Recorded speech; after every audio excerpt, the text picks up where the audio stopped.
Buenos días a todos y a todas. Muchas gracias por estar acá y por quienes nos están viendo.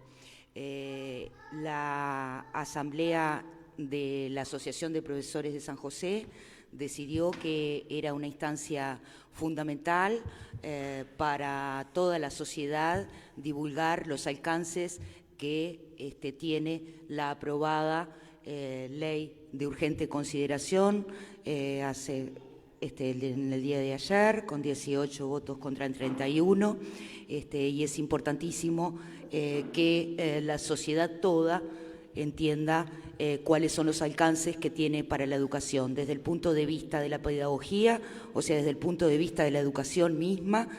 Para eso nos acompaña el doctor en pedagogía de la UNAM, coordinador del Núcleo de Educación y Territorio del Programa Integral Metropolitano de UDELAR, con otros muchos másters, licenciaturas, licenciado en psicología también. También es importante los alcances que tiene la LUC desde el punto de vista laboral para los docentes y para los trabajadores. Para eso contamos y agradecemos la presencia del doctor Carlos Casalás, perteneciente a la Sala de Abogados del PIT-CNT, asesor sindical del ZUNCA, de la Federación Láctea, del Sindicato del Medicamento y profesor del Derecho del Trabajo. Agradecemos también a los compañeros de CIFAM que siempre nos dan una muy buena acogida para todas las actividades. Está presente el compañero profesor Marcel Slamovitz, que forma parte de nuestra filial y además vicepresidente de la federación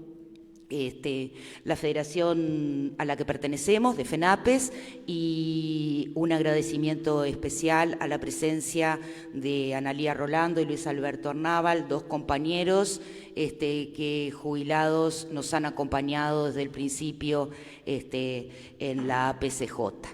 Así que podemos comenzar. Vamos a comenzar con Agustín.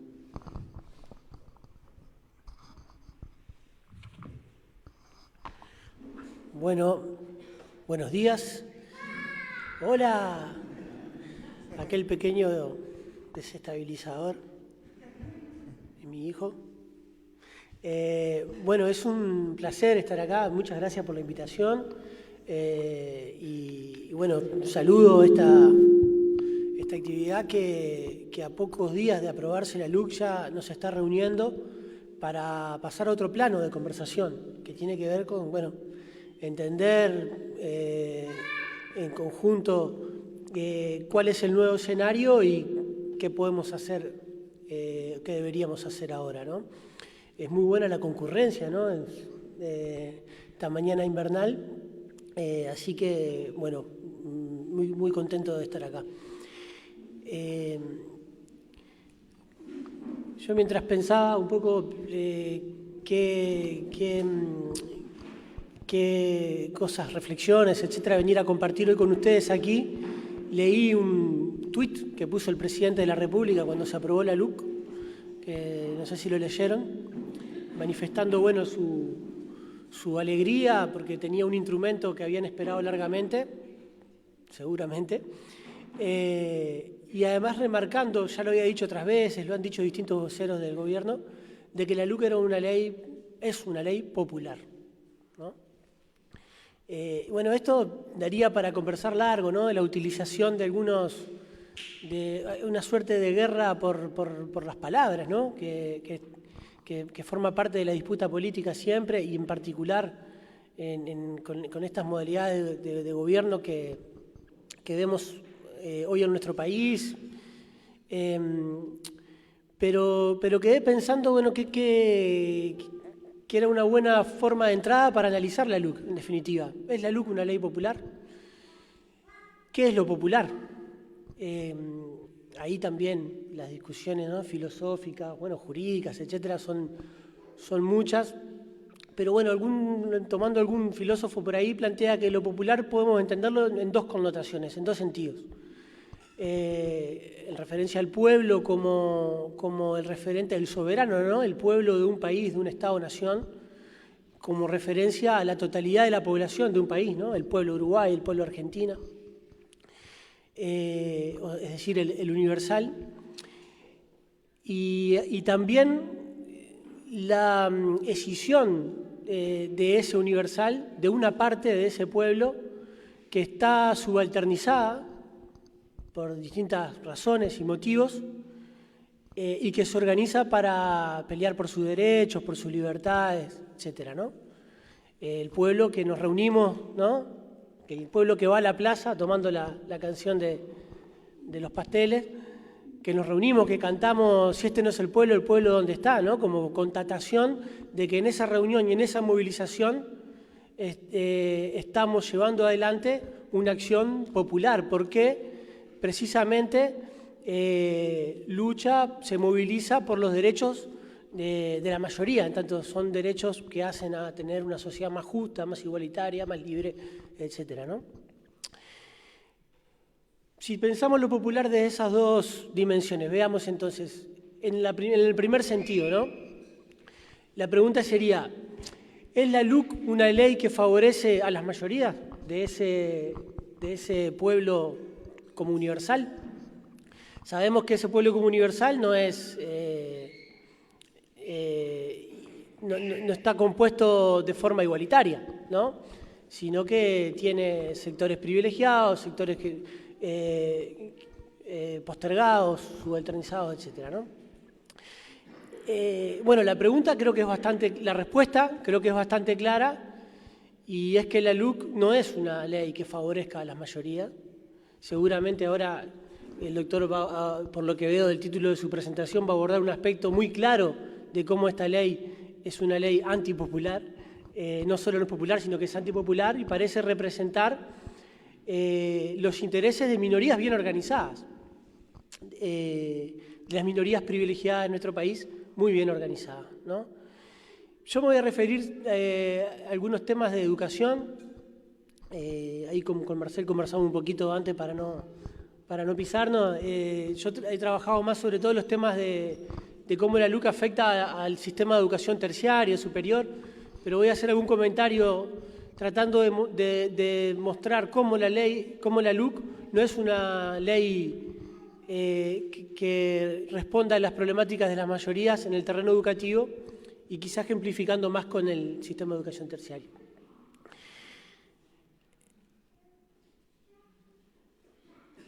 La pregunta sería entonces, en la educación, ¿la LUC resuelve o colabora a resolver alguno de los problemas que tiene nuestra educación pública?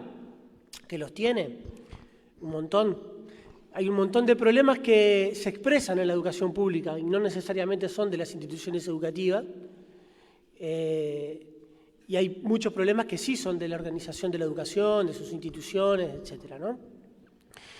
¿La LUC atiende alguna de estas problemáticas? Y la respuesta claramente es que no. Y esto lo dice mucha gente, lo dice el Instituto de Educación de la Facultad de Humanidades, lo dice, bueno, ni que hablar que los sindicatos docentes, las organizaciones estudiantiles y distintos académicos que hemos estudiado el asunto, ¿no?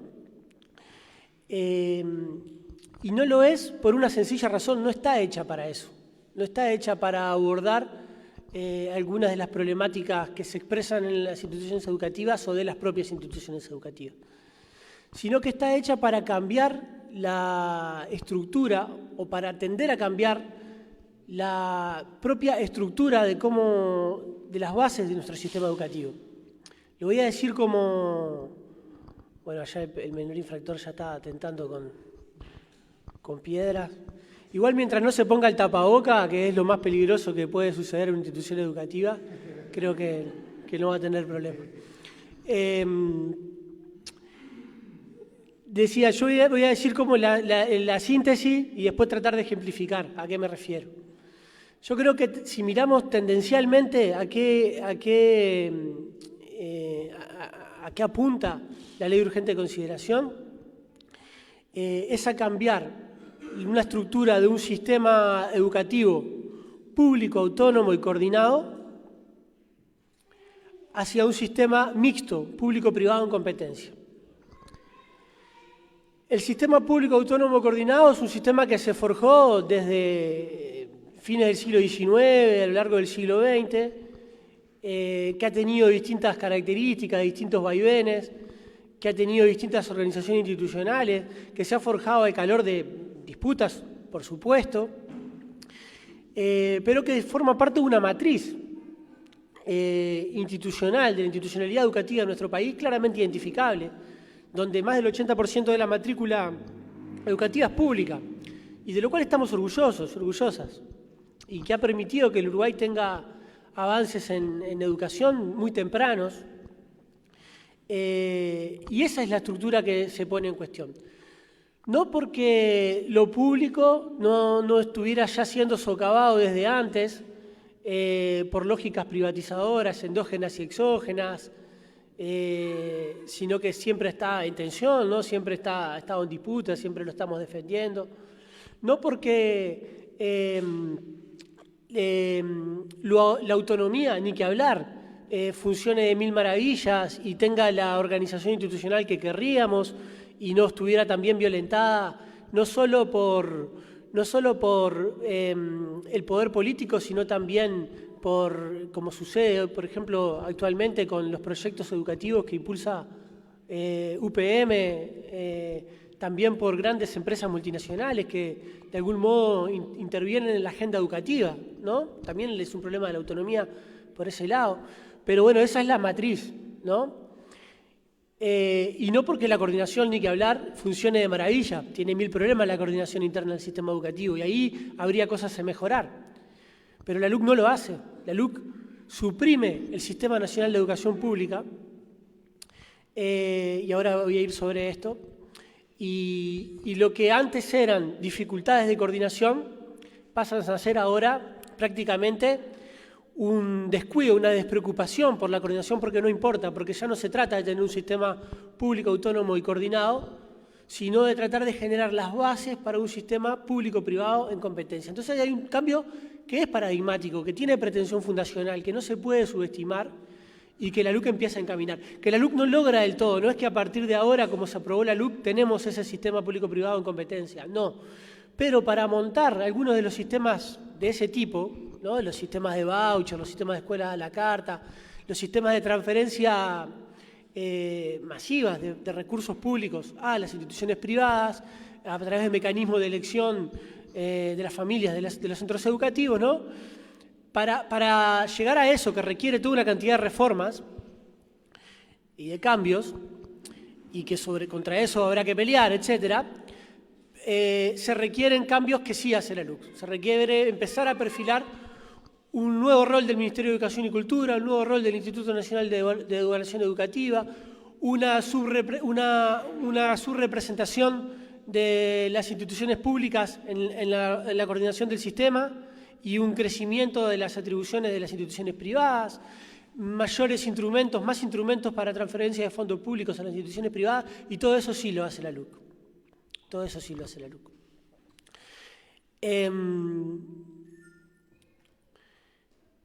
Veamos algunos ejemplos. El rol del MEC. El rol del MEC venía creciendo, ¿verdad? Ya no es que haya mucha innovación, pero sí hay un cambio sustantivo. Incluso en las versiones originales se llegaban a excesos como que hasta del ritual, ¿no? Del director de educación de la LEP yendo a... No recordaba la anécdota de Rodríguez Zorrilla, ¿no? Con aquel juicio mercantista, intento... En fin, pero bueno, los sistemas público-privados en competencia requieren de un tipo de rol del Ministerio de Enseñanza diferente al que tienen las tradiciones autonómicas, ¿no? Como la de nuestro país, que son las que se llaman de la literatura el Estado evaluador. Por eso también el Instituto Nacional de Evaluación Educativa pasa a tener todos sus representantes designados por el Ministerio de Educación y Cultura. El Ministerio elabora el plan de educación y además controla la estadística, controla la evaluación y la estadística educativa. Acá, por supuesto, que hay claramente una intención del gobierno de controlar las estadísticas, porque también en otras áreas del Estado lo está haciendo. Pero además tiene que ver con este nuevo rol. Si lo que interesa es no garantizar la prestación de la educación como derecho, como lo ha señalado algún otro colega, como Antonio Romano ha señalado también este viraje, ¿no?, sino gestionar prestaciones múltiples, públicos, privados, ponerlas a competir, evaluarlas para darle información para que las familias concebidas ahora como consumidoras de servicios educativos puedan elegir y luego repartir fondos según los rankings, etc. Se requieren este nuevo rol del MEC y este nuevo rol del INED. La pérdida de peso de las instituciones públicas por sobre las privadas es otro rasgo muy claramente identificable en la LUC. Si uno lee la LUC, es como que quien la redactó, el capítulo educativo de la LUC, es como quien la redactó hubiera agarrado la Ley de Educación del 2008, hubiera puesto con la computadora, ¿no?, Control F, ¿no?, buscar, ¿no? El público, la palabra público, suprimir. Desaparece la palabra público de toda la ley.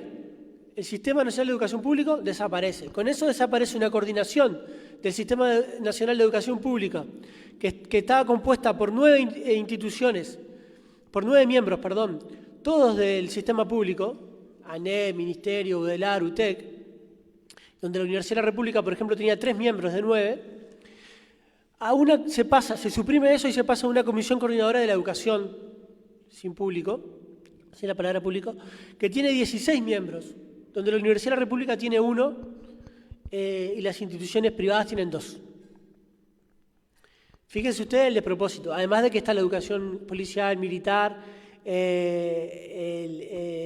INEFOP, en fin, instituciones de características muy disímiles, incomparables, con la misma representación en la coordinación de la enseñanza.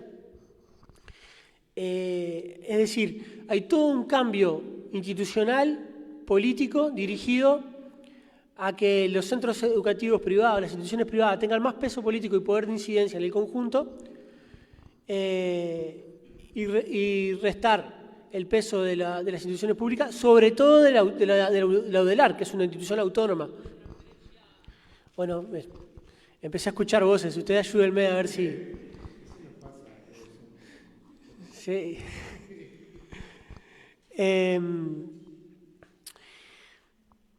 Entonces ahí hay otro rasgo claramente identificable en el LUC, ¿no? Y por último, el que tiene que ver con ya perfilar y habilitar transferencias de fondos públicos a las instituciones privadas. Y acá se ha debatido mucho. Robert Silva, ¿no?, el presidente del CODICEN, salió a plantear que era un disparate, creo que usó esa palabra, de que la LUC mercantilizara. Y la verdad es que está equivocado. No es un disparate. La LUC, podemos luego ser muy rigurosos y saber cuál es la palabra, si mercantilizar, si privatizar, si ser más descriptivos y decir transferir fondos públicos a las instituciones privadas, pero lo hace todo eso. Instala mecanismos de lo que se llama privatización endógena, que es la incorporación de mecanismos propios del funcionamiento de las empresas en las instituciones educativas. Seguramente Marcel se refiere más a eso, pero lo que refiere estrictamente a posibilitar transferencias públicas al sector privado, transferencias directas, porque las indirectas ya existen, por exoneraciones fiscales, por la ley de mecenazgo, etc. Pero transferencias directas, la LUC lo hace. En la educación terciaria, eso está claro en el artículo, ahora me fijo bien, creo que era el 308, fueron cambiando los articulados según las diferentes versiones, habilita al Estado a conveniar por asesoramiento técnico con instituciones, cambia donde antes era la Universidad de la República, de instituciones habilitadas por el MEC, esto es, las privadas. Y estamos hablando de un Estado que por primera vez en la historia de nuestro país tiene en muchos de sus cuadros, allí donde sea posible, porque no es posible en todas las áreas, cuadros de las instituciones privadas, empezando por el ministro de Educación y Cultura, que es un jerarca de la Universidad Católica del Uruguay. Y una investigación, un monitoreo que va a estar interesante hacer durante estos años es controlar lo que ahora yo lo planteo como una especulación o como un pronóstico que me animaría a decir, pero creo que va a haber una cuantiosa transferencia de fondos públicos a las instituciones universitarias privadas a través de convenios con el Estado. Y a través incluso del convenio con instituciones universitarias públicas que no tienen autonomía ni gobierno, como el caso de la UTEC. Yo me animaría a pronosticar, y esto va a haber que seguirlo, que vamos a ver a la UTEC recibiendo formación docente de la Católica, recibiendo formación de la ORT, etc. Así, en otros artículos podemos ver la incorporación por parte del Estado de la agenda de las instituciones privadas. Entonces no es una ley popular, todo lo contrario. Yo creo que de tiempo ya debo estar bastante justo. 10 minutos. Qué generosos que son, ¿no? A mí sí me deja.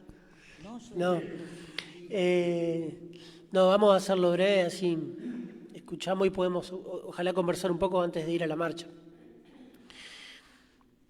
Capaz que ya que hay un poquito de tiempo, simplemente dos cosas y terminar. Estos cambios son necesarios para la educación privada, que con la estructura actual del sistema educativo público no puede crecer en su matrícula, está estancada. En educación superior, educación terciaria es muy claro. Las universidades privadas son muy recientes en la historia del Uruguay. La Católica se crea en el 84, en los 90, primero con una serie de movimientos del gobierno de la calle Herrera, y luego con la reglamentación del gobierno de Sanguinetti se genera la institucionalidad universitaria de la Universidad de Montevideo, de la ORT, de la Universidad de la Empresa. El CLAE es más reciente, de 2012. En esos años, en los 90, crece rápidamente la matrícula privada, pero desde hace muchos años, desde 2012, por ahí está estancada, e incluso baja actualmente por la expansión de la universidad en el interior, entre otros fenómenos, porque bueno, esto llevaría más tiempo desarrollar cuáles son los fenómenos que intervienen en esta situación de la distribución de la matrícula público-privada, que son múltiples. Lo cierto es que está estancada la matrícula privada y va a seguir así hasta que se cambie la estructura del sistema. Eso es lo que está un poco detrás también de estos cambios, ¿no? Posibilitar el crecimiento de las instituciones privadas y su matrícula. Y la segunda referencia, ya para terminar, es, si se quiere, de histórica, digamos, algo, no sé si la palabra sería linaje, pero es interesante ver en 3 generaciones de los Herrera su relación con la educación pública, ¿no? Luis Alberto Herrera fue uno de los grandes, si no el principal, uno de los grandes antagonistas de la ley ballista de gratuidad de la enseñanza, la ley de 1915. Ahí, debatiendo con Atilio Narancio, el gran Atilio Narancio, decía, ¿no? Narancio defendía la gratuidad de la enseñanza, Herrera la combatía, y hay una cita que es reveladora, que decía: Herrera se había opuesto a la ley de la gratuidad de la enseñanza en nombre de las clases conservadoras a las que se complacía en pertenecer por ideas y por tendencias. Y debatiendo estoy leyendo una cita de un libro de Juan Odone y Blanca Paris, de Historia de la Universidad. Y debatiendo con Atilio Narancio ponía el ejemplo de Córdoba, donde hay zapateros que son bachilleres, y eso es deplorable, es un positivo mal social. Y decía, Narancio le respondió, entre otras cosas, que su posición procedía del viejo prejuicio social de las castas. El viejo prejuicio social de las castas tiene nuevas formas, que son las de la segmentación social y la de la segmentación educativa de acuerdo a la segmentación social. No la incorporación del proyecto educativo en un proyecto más amplio, un horizonte igualitario, sino la adecuación de la oferta educativa a la desigualdad social para su reproducción. Lacalle Herrera, el padre del presidente de Lacalle Pou, también tuvo su actuación protagónica en relación a la gratuidad de la enseñanza. Llegó a incluir en una ley de presupuesto, como un artículo traficado en una ley de presupuesto, la habilitación a la Universidad de la República para que la Universidad de la República cobrara matrícula, dejara de ser gratuita. Y eso lo hizo en circunstancias donde además la ahogaba presupuestalmente. La universidad crecía en su matrícula, el gobierno le ahogaba los recursos y la habilitaba a cobrar. Se la dejó servida. La Universidad de la República no cobró por decisión propia, pero tuvo toda la presión por parte del gobierno de Lacalle Herrera. Nos queda la duda de qué va a hacer Lacalle Pou. Ahora que se viene la ley de presupuesto, ya vamos a poder verlo. La pandemia y lo que fueron las respuestas a la pandemia nos ha permitido ver la importancia de contar con un sistema público, autónomo y coordinado. Hemos visto la respuesta fundamental de los educadores y las educadoras de todos los niveles y de la universidad en particular a través de sus acciones tanto a nivel de científico, de investigación, como de extensión, como de enseñanza. Vamos a ver si eso que está en el discurso de reconocimiento del aporte de la ciencia se plasma en la ley de presupuesto. Todo indica que no. Todo indica que no. Y con eso finalizo, aludiendo a la segunda connotación de la palabra de lo popular, ¿no?, que decíamos al inicio. Lo popular como los sectores de ese universal subalternizados que se organizan para movilizarse por sus derechos. Eso creo que es una invitación, que por suerte hoy empieza, esta conversación termina con una marcha y ya nos pone en tarea, pero creo que gran parte de la tarea ahora es organizar ese sentido de lo popular para defender las conquistas democráticas y los derechos y la educación pública, que va a ser muy importante en esta etapa. Muchas gracias.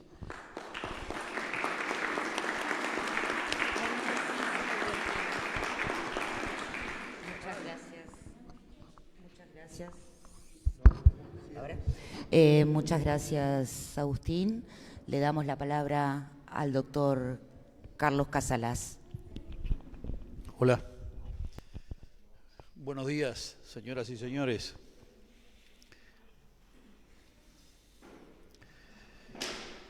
Agradezco la invitación a participar en esta actividad. En mi caso, es la tercera que me invita FENAPES. Ya he estado hablando del mismo tema en fines de febrero con un texto. Volví a hablar en junio con otro texto y ahora hablamos nuevamente con el texto definitivo. Repito la actuación, ¿no? Ustedes saben, son profesores la mayoría de ustedes. Los profesores es como en la comedia del arte, es decir, aquel teatro que es sobre 4 o 5 líneas, el profesor o el actor de teatro improvisa la actuación. Cada clase es muy distinta o va a ser distinta a la otra, nunca se repite lo mismo. Bueno, esto me ha sucedido. Si sigo actuando para la FENAPES, cambiaré para la próxima. Ustedes saben, esto es una breve ubicación. El anteproyecto, el primer texto que se conoce como anteproyecto de la Ley de Urgente Consideración es del 22 de enero, o fue del 22 de enero. En ese lapso se introdujeron, fue muy cuestionada, criticada, se le hacen varias modificaciones y precisamente en la materia que voy a tratar, que tiene exclusiva vinculación a 4, 5, 6 artículos de todo el texto, en eso me voy a concentrar. tiene varias modificaciones hasta el proyecto que se presenta formalmente ya siguiendo el procedimiento constitucional en el 23 de abril. El texto lo vuelve a ser modificado en la discusión del Senado y vuelto a ser modificado en la discusión en diputados.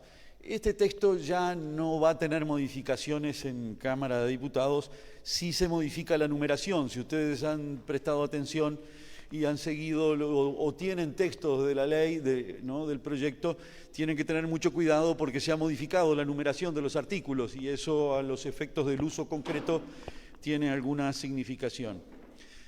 Siguiendo la exposición del profesor Cano, mencionaba, ubica un asunto que es, yo le diría que es el mismo enfoque, podría decirse teórico, aunque eso suene un poquito, que hace el profesor. Es decir, esta ley que entra en vigencia o que se promulgó y que solamente estamos esperando la vacatio legis, que se cumple con el plazo de los 10 días posteriores a la publicación, no es un clavel del aire, no viene... ¿no? Y no viene porque sí, sino que responde a todo un movimiento dinámico de lo que significa la vida social y la vida política que se refleja en el mundo jurídico.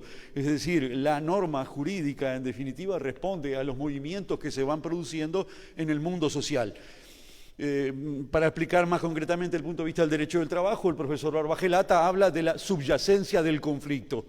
La subyacencia del conflicto es la que hace mover. Podríamos citar sociólogos, filósofos como Dahrendorf, que precisamente parten de la idea del cambio permanente. Y este se produce en relación, las relaciones de poder dentro de la sociedad modifica, ¿no? Producen modificaciones en un sentido o en otro, en varios sentidos posibles. Y en ese movimiento, porque en ese movimiento están las disposiciones que vamos a analizar ahora, porque el texto que se termina aprobando en relación al ejercicio de la huelga y en relación al tema de los piquetes es, en cierto modo, una respuesta a algunas prácticas que desarrolló el movimiento sindical. Es decir, los actores se movieron en el escenario y si el actor se mueve en un sentido, el otro o los otros también hacen su esfuerzo en otro sentido. Es decir, que en cierto modo estamos recogiendo el resultado del movimiento histórico de 15 o 20 años que se ha producido en un sentido y ahora tiene otro viraje. Por lo tanto, ¿no? Ahora deberemos adaptarnos o vamos a funcionar, vamos a operar en función de esa nueva realidad. La norma jurídica en ese sentido refleja ese movimiento, pero también la aplicación de la ley va a reflejar otros movimientos, es decir, hablar en otros términos, el movimiento sindical va a tener que definir su actuación en función de algunas reglas nuevas en ese escenario. Los abogados que asesoramos sindicatos ya nos van a preguntar ¿qué hacemos? ¿Cómo vamos? ¿Cuál es la línea que debemos seguir? ¿Cómo vamos a hacer una ocupación ahora? Todo eso varía cómo hacemos simplemente una reunión pública, ¿no? Todo eso está nuevamente regulado en el Uruguay. En algún caso, por primera vez se lo regula. Estoy hablando de intervención legislativa. El tema de la legalidad e ilegalidad, ese es uno de los temas centrales en este caso, especialmente en la cuestión que tiene que ver con las relaciones laborales. Como el tiempo no es mucho, pero yo recurro en este caso a dos eventos. Uno es una simple mención. Los ordenamientos jurídicos, desde el punto de vista histórico, evolucionaron de considerar a la huelga como delito, la etapa de prohibición, estamos hablando desde el inicio de la Revolución Francesa hasta fines o 3/4 del siglo XIX, de la ley Chapelier en adelante hasta fines del siglo XIX. La huelga era delito, asociarse para fines sindicales era delito. Esa es la primera respuesta al ordenamiento. A partir del fin del siglo XIX se inicia lo que se conoce como la huelga libertad o la posibilidad, o mejor dicho, la etapa de la tolerancia hacia la actuación sindical e inclusive al ejercicio de la huelga. Esa es la segunda. La tercera ya se entra en la fase de reconocimiento, es decir, los textos constitucionales desde la Constitución de Querétaro mexicana del 17 ya recogen la huelga como derecho. Ya es una gran innovación. La Constitución de Weimar de Alemania del 19 va en ese mismo sentido y ahí se abre el camino para el reconocimiento, la etapa de reconocimiento de derechos. Pero siempre está el juego de la legalidad e ilegalidad. Y les voy a recordar, este es un texto, no es para diapositiva, pero lo quiero mencionar simplemente, el final de la novela Germinal de Émile Zola. O si ustedes quieren, el final de la película, ¿no? Germinal, en el que Etienne camina, se va de ese lugar y hace una reflexión en ese camino. Émile Zola le coloca al personaje haciendo una reflexión. ¿Sobre qué? Le hizo pensar que quizás fuese un mal sistema el de la violencia. ¿Para qué cortar cables y apagar tantas calderas y arrancar tantos rieles? Es decir, la reflexión es el dirigente sindical que se va en ese momento, está pensando, el uso de la violencia no sirvió, no sirve. La novela se sitúa a fines del siglo XIX, precisamente cuando se están empezando a producir cambios muy importantes en la legislación y la actitud, el reconocimiento de la sociedad hacia las organizaciones sindicales. Dice, adivinaba, aunque vagamente, esa es una discusión del movimiento, de la interna del movimiento sindical, vagamente que pronto la legalidad daría resultados más eficaces. En esa huelga enorme, impresionante, en el que se utilizaba el sabotaje como mecanismo normal, el cortar los cables, recuerdan en la película Gerard Depardieu cortando con un hacha los cables de los montacargas de la mina de carbón. Bueno, se ha ido pasando a otro método. Y para ubicarnos en el Uruguay, a principios del siglo XX, el extraordinario discurso de don José Valle Ordóñez en la nochecita del 23 de mayo de 1911. Se acababa de declarar la primera huelga general en el Uruguay. La FORU declaraba la huelga en apoyo a una huelga de tranviarios en Montevideo. Los ingleses habían incumplido un convenio colectivo y la FORU apoyaba esa lucha y declaraba la huelga. Se concentran frente a la casa de don José Valle Ordóñez en la noche de ese día y Valle Ordóñez hace este discurso. Ustedes lo leen y van a ver que hay cosas extraordinarias en él. En primer lugar, Valle dice, ustedes tienen derecho a hacer lo que están haciendo. Estaba haciendo el reconocimiento público el presidente de la República de que había derechos. Ubíquense que estaba vigente la Constitución de 1830.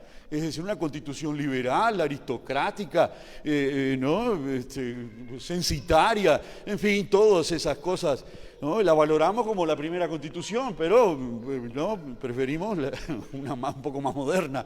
Bueno, Valle Ordóñez ya le estaba hablando a los trabajadores, decir, ustedes tienen derecho a hacer lo que están haciendo.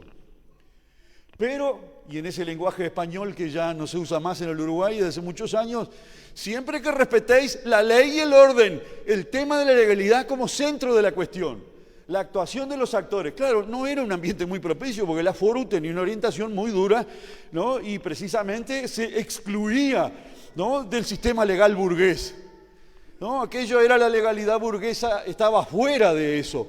Pero, en fin, si bien no tenía un auditorio muy proclive para eso, de todos modos el discurso terminó con aplausos y viva Valle esa noche.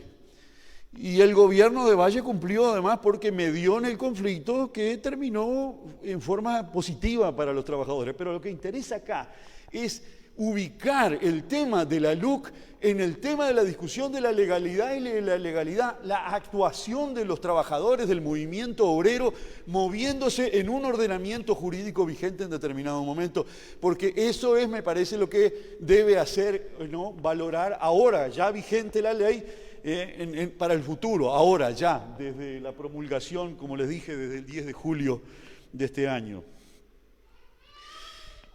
La Constitución Nacional recoge finalmente, haciéndose ese camino de reconocimiento de derechos en el artículo 57 de la Constitución. y ahí ya declara que la huelga es un derecho gremial.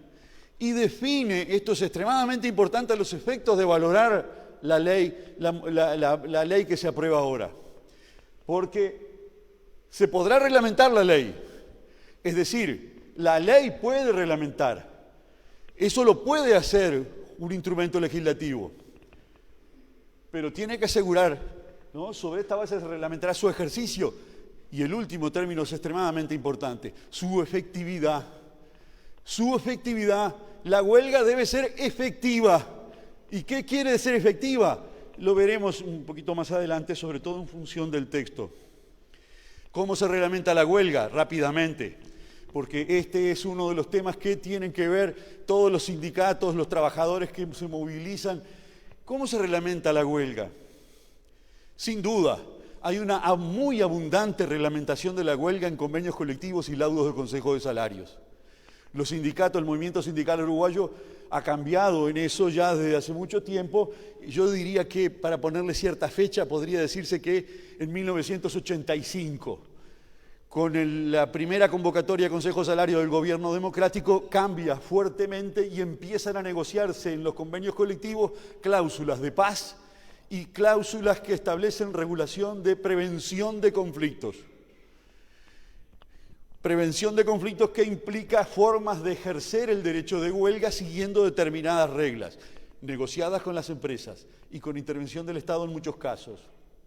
Por ejemplo, la que se ha ido lentamente introduciendo en muchos convenios colectivos que empezaron a utilizar los trabajadores de CONAPROLE, las 48 horas, pedir 48 horas, tanto del lado patronal como del lado sindical.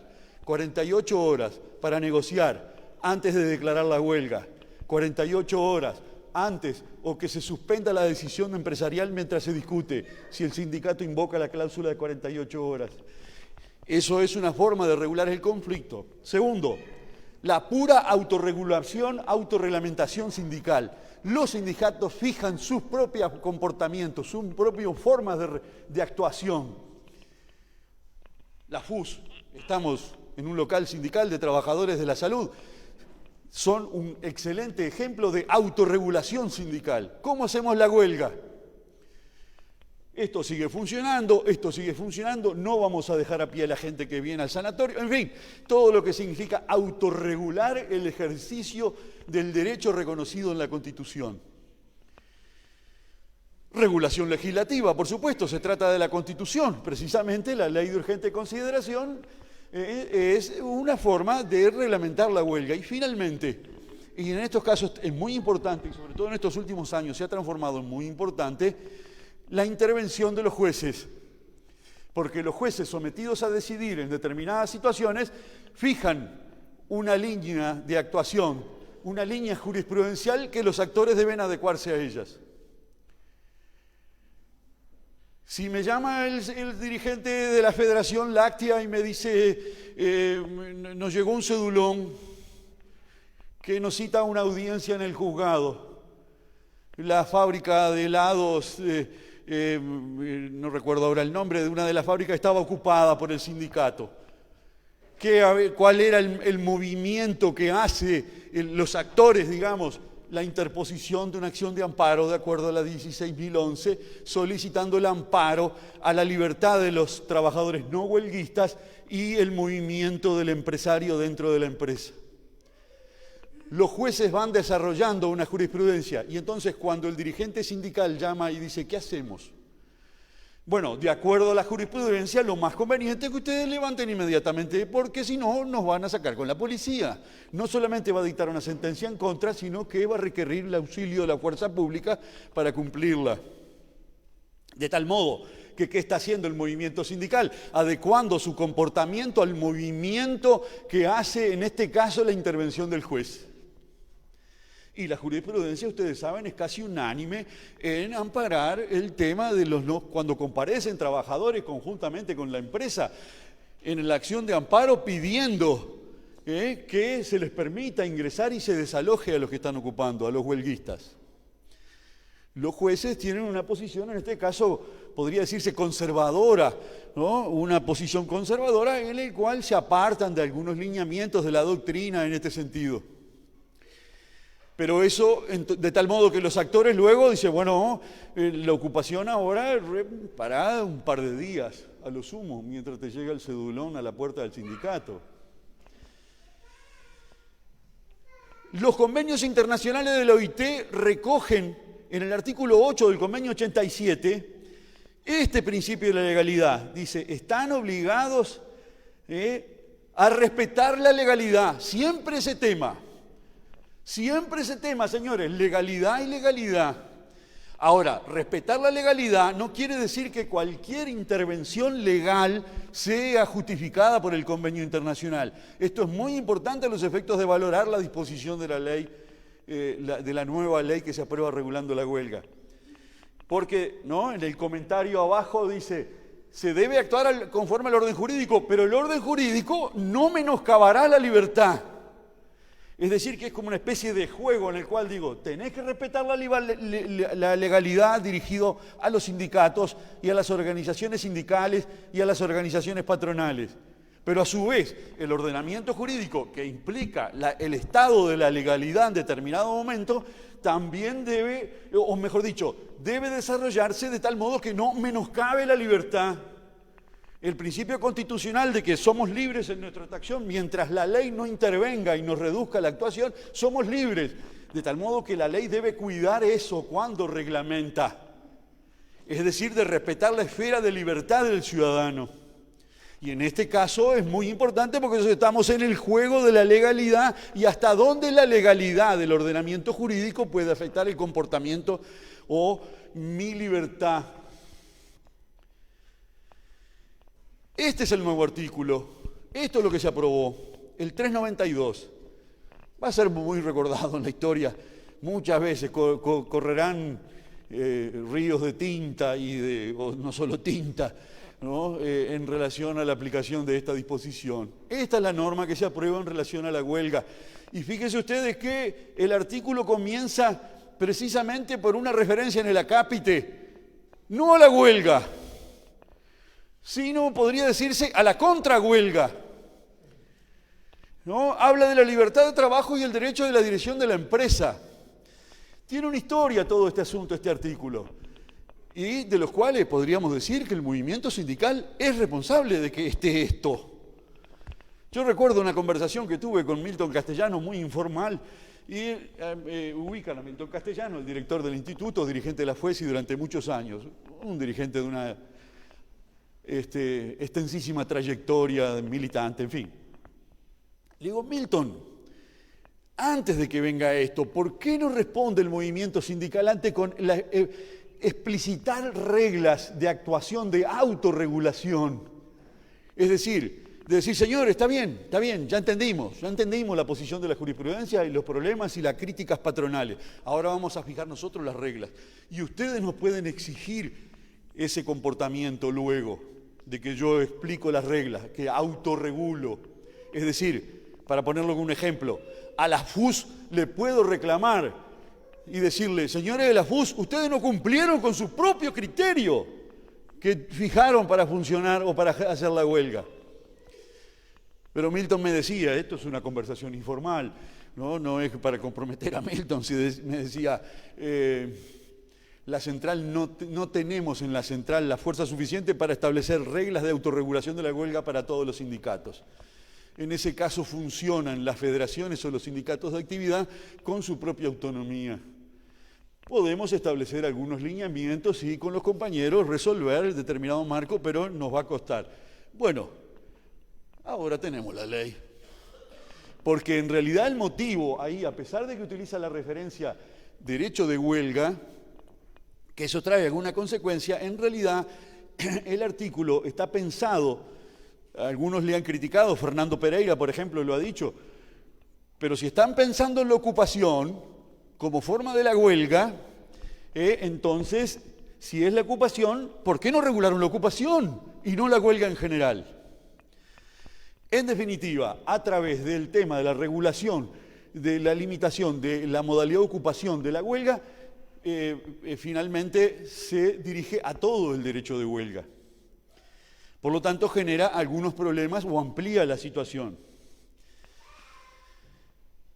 Yo les decía, no puede ser una ley reglamentaria, ¿no?, una huelga y la no huelga, es decir, el derecho de los huelguistas y el derecho de los no huelguistas. Cuando se reglamenta un derecho fundamental, se lo expande al derecho fundamental y no establezco en la misma disposición, hay derecho de huelga y hay derecho de no huelga. Es decir, hay una contradicción esencial en la norma, porque la Constitución dice efectividad y efectividad quiere decir, o al reglamentar como derecho fundamental, señores, es la legalización del daño. La huelga está destinada a causar un daño en el otro.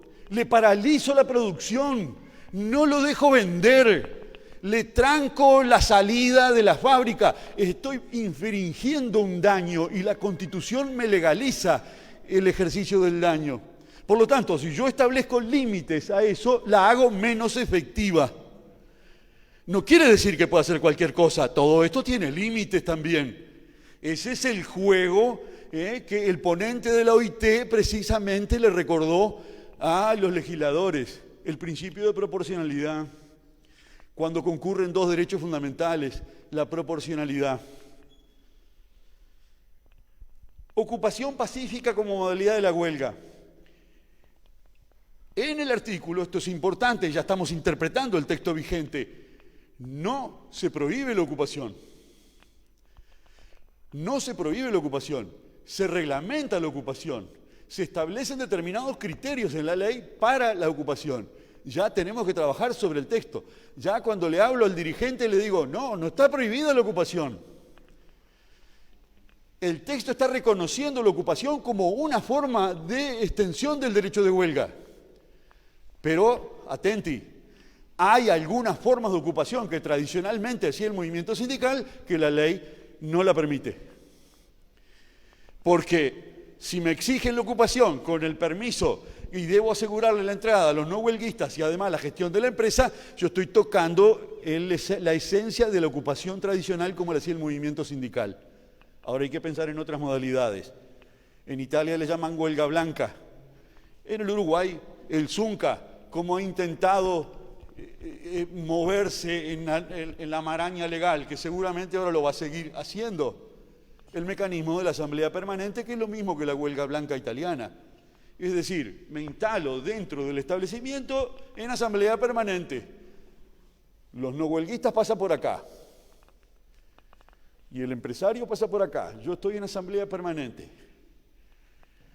Y ahí intentamos, ¿no?, en el filo difícil de esa línea, ¿no?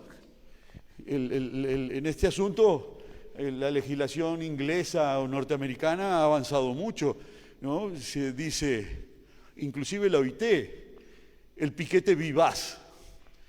¿Qué quiere decir piquete vivaz? Por la jurisprudencia he definido en este juego, ¿no?, el piquete ofensivo y el piquete legítimo. El piquete vivaz, se admite el piquete vivaz. Y de decirle a alguien, vamos a hacer la huelga, compañero. O te voy a romper todo, compañero. Y ahí ya pasé la línea. ¿No? El piquete vivaz puedo invocar y reclamar, persuadir al otro, ¿no?, de que me acompañe. No lo puedo agarrar de la solapa. Esa línea, ¿no? Pero, en fin, quedan pocos minutos. La historia de la desocupación es larga, señores. Es muy larga. Yo tengo un texto. Miren, en el año 1961 lo que el doctor Héctor Odriozola, juez de instrucción criminal en ese momento, escribió en la revista Derecho Laboral, 1961. La ocupación de establecimientos industriales por su personal se ha incorporado en estos últimos años a los procedimientos corrientemente utilizados por la clase trabajadora en el curso de los conflictos laborales. El hecho social referenciado, por su frecuencia de producción y la entidad de sus repercusiones, asume en este momento una importancia que encarece el examen de su naturaleza y efectos jurídicos. 1961, el péndulo se estaba moviendo. ¿Qué se hacía? ¿Qué hacían las patronales hasta esos años? Y un poquito más del año 61, se recurría al juez penal. En ese momento era el juez de instrucción, como algunos recordarán, ¿no?, el juez de instrucción criminal, el juez penal. se solicitaba la intervención de la justicia penal para desalojar a los trabajadores que estaban ocupando. Porque se estaba seguramente, según el denunciante, en presencia de un inminente delito, o de violencia, o de amenaza, o de usurpación de la propiedad, o cualquiera de las modalidades que más o menos delitos contra la libertad o delitos contra la propiedad. ¿Qué hace Odriozola? Dice, señores, en la ocupación pacífica de los establecimientos no hay indicio ninguno de delito de asonada, ni de violencia, ni de amenaza, ni de usurpación en las varias ni perturbación del derecho de propiedad en las modalidades que admite el Código Penal. Por lo tanto, sepan, señores, los jueces de instrucción somos incompetentes. Con el artículo de Odriozola, sácate. Cada vez que las patronales iban a recurrir a la intervención del juzgado, el juzgado decía, soy incompetente. Y el juez, agradecido, ¿no?, del artículo, porque él evitaba tener que estar en la batahola de ir a desalojar gente. Igual. No interviene más la justicia, pero había que resolver el asunto. El vacío de la intervención judicial se resuelve en el año 66 con un decreto que autoriza a la policía a desalojar. El decreto del 66 estuvo vigente hasta marzo del 2005, cuando lo deroga el primer ministro del Interior del primer gobierno de Tabaré Vázquez. El vacío que provocó la ausencia del decreto fue terrible, porque se incrementaron las ocupaciones en ese año y no había decreto y la justicia penal no intervenía. ¿Y qué resolvieron hacer o qué decidieron hacer los patrones, asesorados por sus abogados? Utilizar la reciente ley de amparo, la 16.011. Es decir, el péndulo se movía en una dirección o en otra dirección y ahí vuelve a intervenir la justicia, que es la situación que en cierto modo estamos ahora. El decreto se derogó, pero el gobierno, ante el movimiento que se produjo con la derogación, dictó dos decretos que ustedes los profesores lo conocen muy bien. Uno para la actividad privada, el 165, y el otro creo que lo tengo el número ahí, no, creo que está en otra de la diapositiva, para la ocupación de los edificios públicos. De tal modo que cortó el tema de la ocupación en los edificios públicos e intentó reglamentar el tema de la ocupación en los establecimientos privados. El 165 ya de por sí con esta ley ya cae, pero seguramente le darán el entierro final de decir derogas el 165, ya lo anunció el doctor Mieres. Ahora, con esto y con las otras normas que ya queda poco tiempo, esto lo voy a saltear. Piquete. El piquete es una forma de la libertad de expresión. ¿No? Simplemente es la posibilidad de informar a los trabajadores. El piquete tiene esa finalidad de hacer público y de informar, y está relacionado con la libertad de expresión y el derecho de reunión. Esto, ustedes saben, en Estados Unidos es sagrado. La primera enmienda precisamente reconoció el piquete. El pueblo de Estados Unidos lo utiliza mucho y es el ejemplo del tema del racismo y toda la movilización. El pueblo está ejerciendo su derecho a expresarse. La reunión y la expresión del pensamiento. Y por eso esa gran discusión en Estados Unidos, ¿qué hace la policía cuando salen? Y el presidente dice, detrás de los saqueos vienen los tiros, ¿no? Recurriendo. Bueno, es también el movimiento de la legalidad y legalidad. Pero ustedes vieron que la reacción de los gobernadores fue el de respetar, movilícense. No rompan nada o traten, ¿no? En fin, ese es el movimiento, otra vez el tema del orden y el desorden, o la violación del orden público. Acá está el decreto, ¿no? El 76, este es el decreto que se dictó con el gobierno del frente, limitando la movilización callejera. Esto se dirige a todo el mundo, pero comprende a los trabajadores, para asegurar la libre circulación, el orden público y la tranquilidad. Estas tres expresiones, pero no se refiere al ingreso, que es lo que sucede ahora. Hay 4 normas, 4 artículos que interesan. El artículo 45, que lo que hace es modificar el 20 de la Ley de Procedimiento Policial. Ténganlo en cuenta, señores. ¿Qué es lo que va a suceder? ¿Qué es lo que dice el nuevo, de la forma en que quedó redactado ahora el artículo 20 de la Ley de Procedimiento Policial? La policía hará uso de la fuerza legítima para cumplir sin los lentes con sus cometidos. Y vamos al literal F. deba disolver reuniones o manifestaciones que perturben gravemente el orden público o que no sean pacíficas. Lo pacífico es otro concepto que hay que empezar a saber manejarlo desde ahora. En cuanto en las mismas participen personas que poseen armas propias o impropias o que exterioricen conductas violentas. Conductas violentas. Es decir, este artículo debe relacionarse con los otros tres que tienen que ver con los piquetes directamente vinculados al movimiento sindical. El 468, el 469 y el 470. Este artículo 45, que ahora es, mejor dicho, el 45 modifica el 20 de la Ley de Procedimiento Policial, fue el relator de la ONU aconsejó, alentamos el posible retiro del articulado de esto que se los acabo de leer. No, perdón, está ahí. No, está antes. Eso es lo que dice el relator de la ONU en relación al texto que leí con anterioridad. Alentamos el posible retiro, no se lo retiró.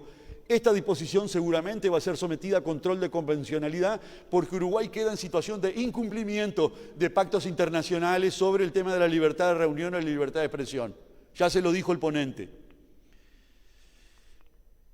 Sigo.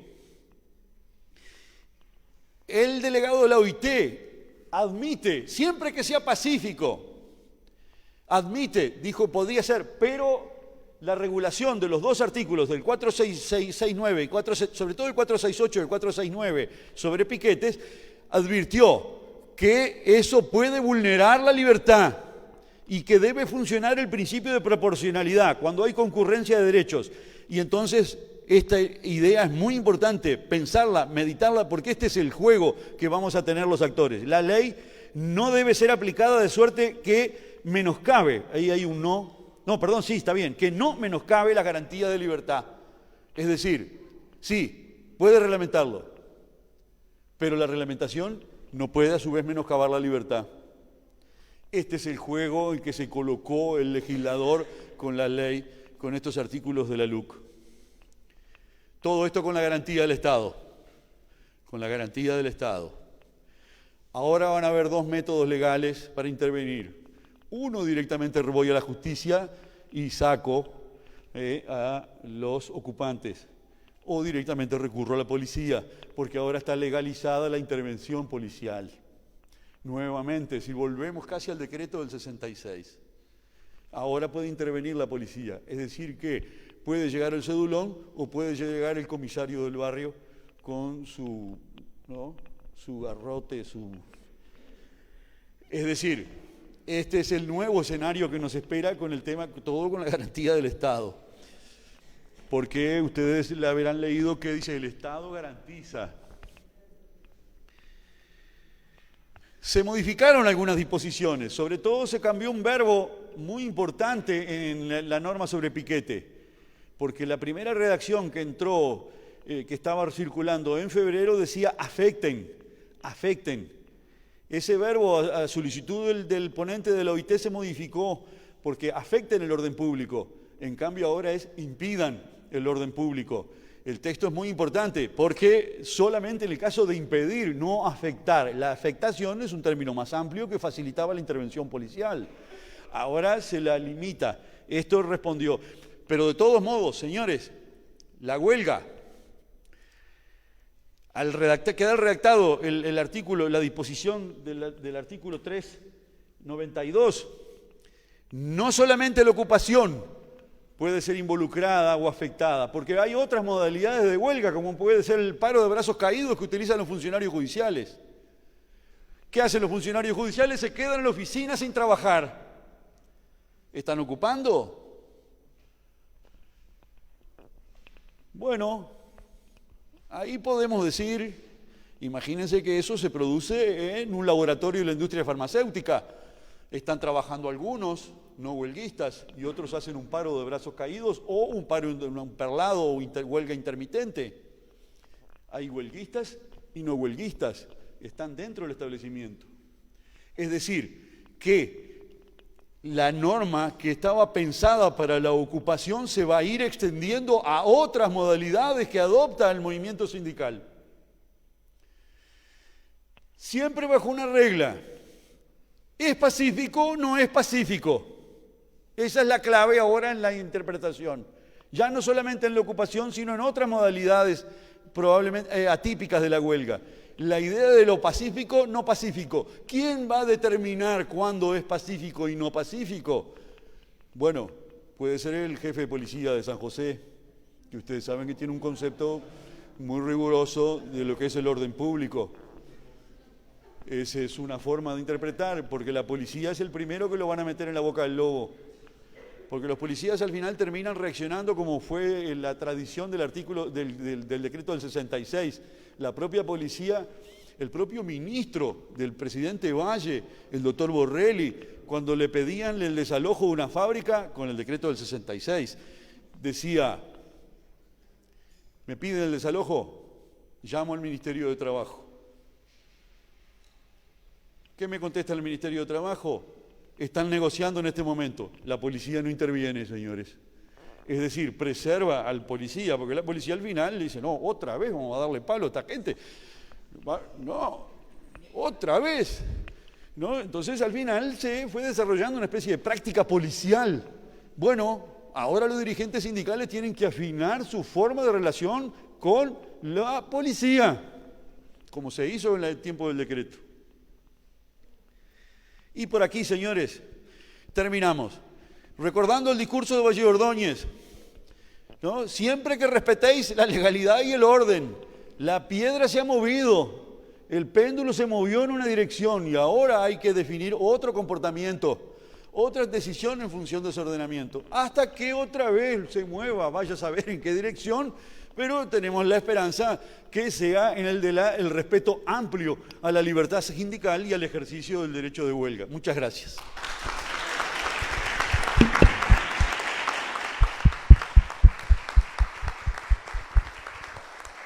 Muchas gracias, doctor.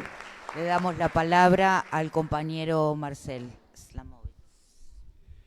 Gracias, Gaby. Buenos días para todos. Gracias. Se hace difícil hablar después de estos excelentes compañeros de la UDELAR, hijos de la educación pública,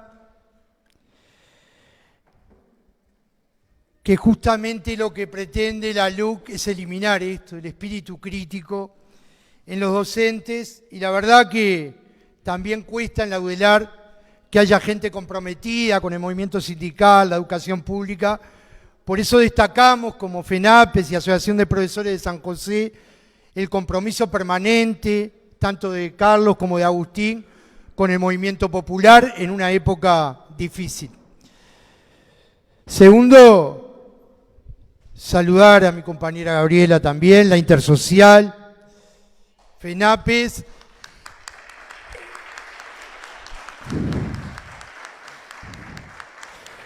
La Intersocial, que de manera muy generosa hemos estado participando en varias actividades y que ha colocado los carteles que dicen Asociación de Profesores de San José, FENAPES, pero de manera generosa y solidaria han colaborado permanentemente.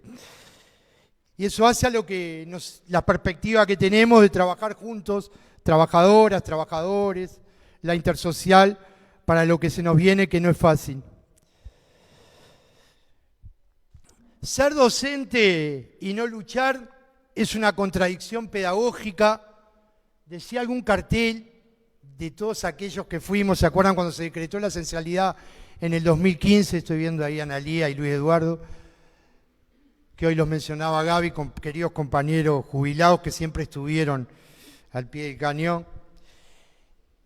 Y la verdad, haciendo referencia a aquella frase del presidente chileno Salvador Allende, que decía: ser joven y no ser revolucionario es una contradicción casi biológica.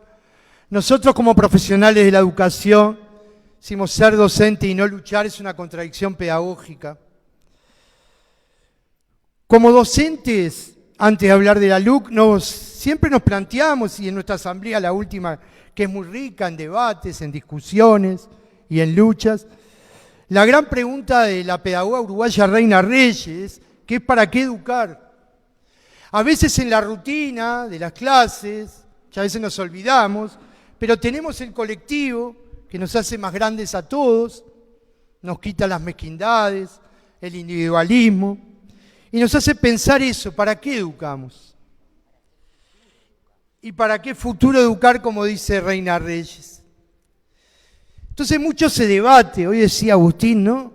Todo el tema, la crisis de la educación pública, que es algo mundial, que la Internacional de la Educación ha denunciado, porque son los mercenarios, los mercaderes, con Pablo da Silveira a la cabeza en Uruguay, que critican y critican la educación pública porque el negocio de la educación en el mundo es un gran mercado, es una multinacional tremenda, como vamos a mencionar posteriormente. Pero nosotros como sindicato, agradeciendo también a los compañeros de comunicación de FENAPES, Daniel y Gabriel, que están tuiteando y retransmitiendo junto con Mora Contenidos a todo el país. Antes de hablar de la LUC, vamos a hablar un poquito del momento político que tenemos. Nosotros hemos reivindicado, como FENAPES y Asociación de Profesores de San José, la independencia sindical. Hemos hecho huelgas, ocupado, en todos los gobiernos democráticos, y hemos luchado contra la dictadura. Sin embargo, la independencia sindical no quiere decir prescindencia. Nosotros tenemos que analizar qué situación política tenemos antes de ir a los artículos que hablan de educación.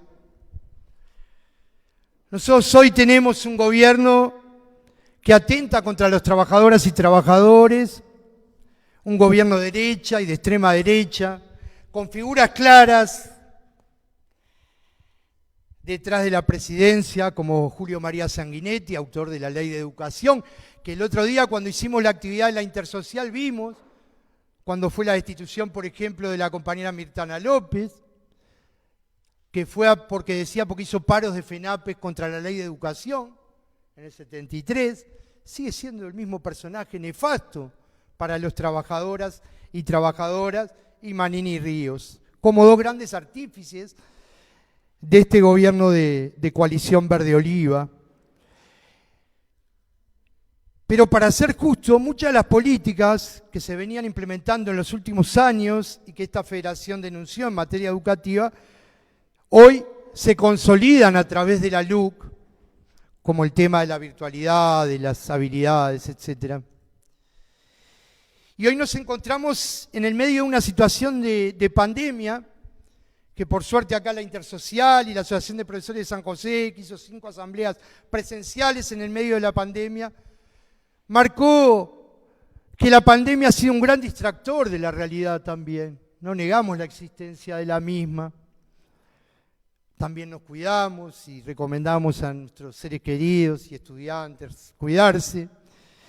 Pero la situación actual nos hace ver que la LUC reafirma, por eso lo hicieron en el medio de la pandemia, la situación actual de pobreza, de desocupación, que lo hemos visto cuando apoyamos las ollas populares, o cuando esta filial y el plenario de trabajadores y la Intersocial entregó canastas, las situaciones de miseria y de pobreza que vive nuestra sociedad. Hoy las profesoras y profesores también estamos de luto, antes de hablar de la LUC, por lo que pasó ayer en el Liceo de Delta del Tigre, cual trabajamos, que 2 jóvenes estudiantes mueren intoxicados, y eso es símbolo de la pobreza, la falta de prevención. Y como nada del humano nos es ajeno de hablar de la LUC, recordar, porque nuestro trabajo es un trabajo profesional, pero es hacia y por los estudiantes. FENAPES no es una corporación, como nos dice Pablo da Silveira, Cherro, Robert Silva. Las corporaciones de la educación son el gran mercado. Yo les recomiendo una investigación que ayer sacó la Internacional de la Educación, de la cual formamos parte, que se llama La comercialización y la privatización en y de la educación en el contexto de la COVID-19, donde investiga cómo las grandes corporaciones tecnológicas, que ya lo venían haciendo, ahora se están adueñando de la educación, como Google, Microsoft, Amazon, etc. Dispararon las demandas de sus productos a través de plataformas, incidiendo y cada vez más en las políticas educativas de los ministerios de educación en el mundo y también aquí en Uruguay. La FENAPE es un sindicato preocupado de que nació el 1963, por la defensa de la libertad y la educación pública. Y hoy las dos están cuestionadas. Las dos están cuestionadas. Porque acá no hablamos del tema de la seguridad, lo punitivo. Pero ¿saben quiénes van a caer? Son nuestros alumnos. Lo de apariencia delictiva. Es una clara violación a la libertad de expresión, a la libertad de pensamiento. Estamos preocupados por eso. Aunque suene medio antipopular, porque la sociedad, o gran parte de la sociedad, cada vez va más a lo punitivo, nosotros tenemos que hacer un contradiscurso difícil, que es el de la educación, el del bienestar, el de la alimentación, el de la vivienda, el de la salud, el del trabajo, contra eso. Sindicato preocupado, las libertades están cuestionadas en la LUC. Pero hay quienes se adelantaron, ¿no? El miércoles se votó la LUC, hay quienes se adelantaron. El CODICEN de la ANEP, el Consejo de Secundaria se adelantó. Ya nos previeron los carteles, los tapabocas. El otro día fue sancionado el director del Liceo de 33 por hacer paro. En el Liceo de la Charqueada. Y el lunes vamos a presentar una denuncia al Instituto Nacional de Derechos Humanos, una nueva denuncia, porque esto atenta contra la libertad de expresión, la libertad de pensamiento. Se habla de la laicidad, y ya vamos a los artículos para terminar e ir a la marcha, que todos queremos también participar. La laicidad es la separación, hoy hablaba de Valle y Ordóñez, es la separación de la Iglesia y el Estado de hace más de 100 años. Pero la laicidad no es neutralidad. En la LUC hay una cosa que es muy grave. Dice, el docente debe hacer un balance de las opiniones. Parece un término contable, económico. Los docentes no hacemos balance de las opiniones. Nosotros enseñamos valores, damos la bibliografía más amplia, pero no hacemos balance. El otro día decía Alma Bolón, otra compañera y profesora de la UDELAR, imagínense dando derechos humanos, ¿no? Tengo a Valeria, que siempre es especialista en eso, otra compañera. Dando derechos humanos, vamos a dar el balance, ¿no?, de la dictadura. Entonces vamos a decir, ¿no? Gabazo era un torturador. ¿Y cuál es el balance? ¿Que es un abuelo? ¿Que es viejito? Como dice María. No sé. Entonces decía Alma Bolón, no hay balance. Nosotros enseñamos valores. Y los derechos humanos son un valor. Entonces no existe la neutralidad. Y nosotros no hacemos balance. Formamos seres humanos. Con referencia a la LUC, ya lo habló Agustín, voy a ser breve, el poder del Ministerio de Educación y Cultura, en su artículo 145, habla de la gobernabilidad y se le da un poder absoluto. Y nosotros como trabajadores de la educación seguimos defendiendo la autonomía y el cogobierno como lo han defendido los sindicatos, las ATD, y no lo hemos logrado aún. Pero me voy a referir al artículo 163, donde habla de cambiar los estatutos docentes y no docentes para que el director elija el personal docente y no docente. Además de ser inconstitucional, por lo que decía nuestro equipo jurídico, va a haber dos tipos de liceos, ¿no? Uno, donde estaríamos lo del sindicato, con el orden escalafonario, eso me imagino yo, y algunos más que respeten la antigüedad, la actividad computada, la formación, y otros que los directores elijan a su personal. Esto es terrible, pero no es terrible para nuestro trabajo, es terrible para acá, está lleno de trabajadores, hijos de trabajadores y trabajadoras que mandan a sus hijos a la educación pública. Porque un principio del docente es formar seres críticos y no formar alcahuetes, ni adulones, ni del patrón, ni del sistema. Y si está tu trabajo en juego, está difícil, ¿no?, después para reclamar. Fíjense que es gravísimo porque habla en el inciso D, establece el compromiso que el docente que esté en esos liceos, puestos a dedo, tengan un compromiso con el proyecto de centro y ahí habrá compensaciones salariales. O sea, yo me imagino, si no aprobás a todos, aunque no sepan nada, yo te doy una compensación salarial. Si vos dejás a alguno en el camino porque no estudió, no hizo nada, perdés la compensación salarial y además perdés la posibilidad de seguir trabajando en ese liceo, lo cual es más grave aún. Esto es absolutamente violatorio de la libertad de cátedra, derecho conquistado por trabajadoras y trabajadores y que le ha dado un prestigio a la educación pública uruguaya, ¿tá?, en tantos años.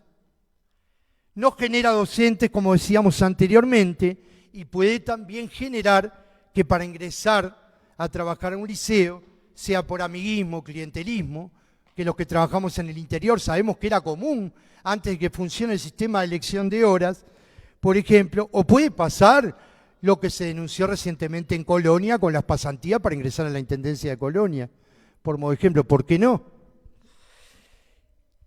El artículo 183 habla de la coordinación, que decía Agustín, del Sistema Nacional de Educación, y esto claramente fomenta la privatización y la mercantilización, eliminan la palabra pública, como decía el compañero. Y el artículo, y no voy a abundar porque ya lo explicó claramente, el 172, otra cosa muy grave, crea comisiones departamentales con integración privada también. ¿Tá? Imagínense que esos liceos van a ser fuente de dar trabajo, sin importar la formación. Y se le va a dar importancia no solo a las autoridades educativas de la educación pública, sino integración privada y además las comisiones departamentales, gracias, las comisiones departamentales van a fomentar el clientelismo en cada municipio, en cada alcaldía, en cada intendencia. Para terminar, compañeros, ir a la marcha. La LUC ya fue aprobada el miércoles. ¿Y ahora qué hacemos?, preguntan los compañeros.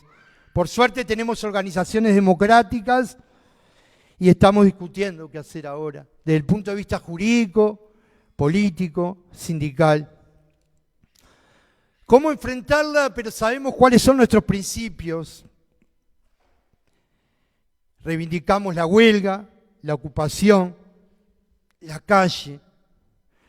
Reivindicamos a todas las trabajadoras y trabajadores que luchan organizadamente contra cualquier injusticia, a la intersocial. Muchos dicen, bueno, pero será un referéndum, ya hay que empezar a juntar firmas. Lo vamos a definir junto con el movimiento sindical todo en los próximos días. Pero lo que es cierto, compañeros, que lo que estamos haciendo hoy es maravilloso. Uniendo la difusión académica, sindical, con una marcha. Eso es lo que hay que hacer, porque hay que salir a convencer gente. Porque nosotros decíamos autocríticamente en una asamblea, y lo volvemos a repetir acá, si el domingo fuese un referéndum, no sé cuál sería el resultado. Entonces acá hay que salir a convencer a los maestros, maestras, profesoras, profesores, funcionarios no docentes, a los padres, a los hijos. ¿Qué educación pública merecen los hijas y hijos de trabajadores? Que no pase lo de Chile, que hay generaciones que hay 30, 40 años endeudados para pagar la universidad o para pagar la secundaria. Que no pase eso, compañeros.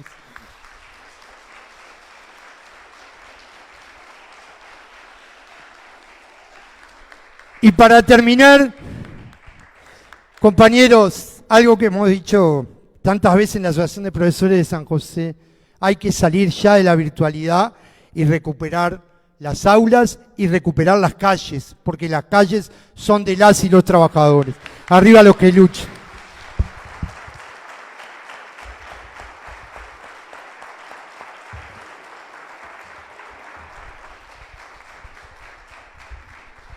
Muchas gracias, compañero. Si alguien desea hacer alguna pregunta, abrimos un espacio de preguntas.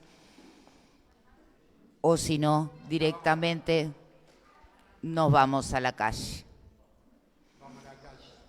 Nos vamos a la calle.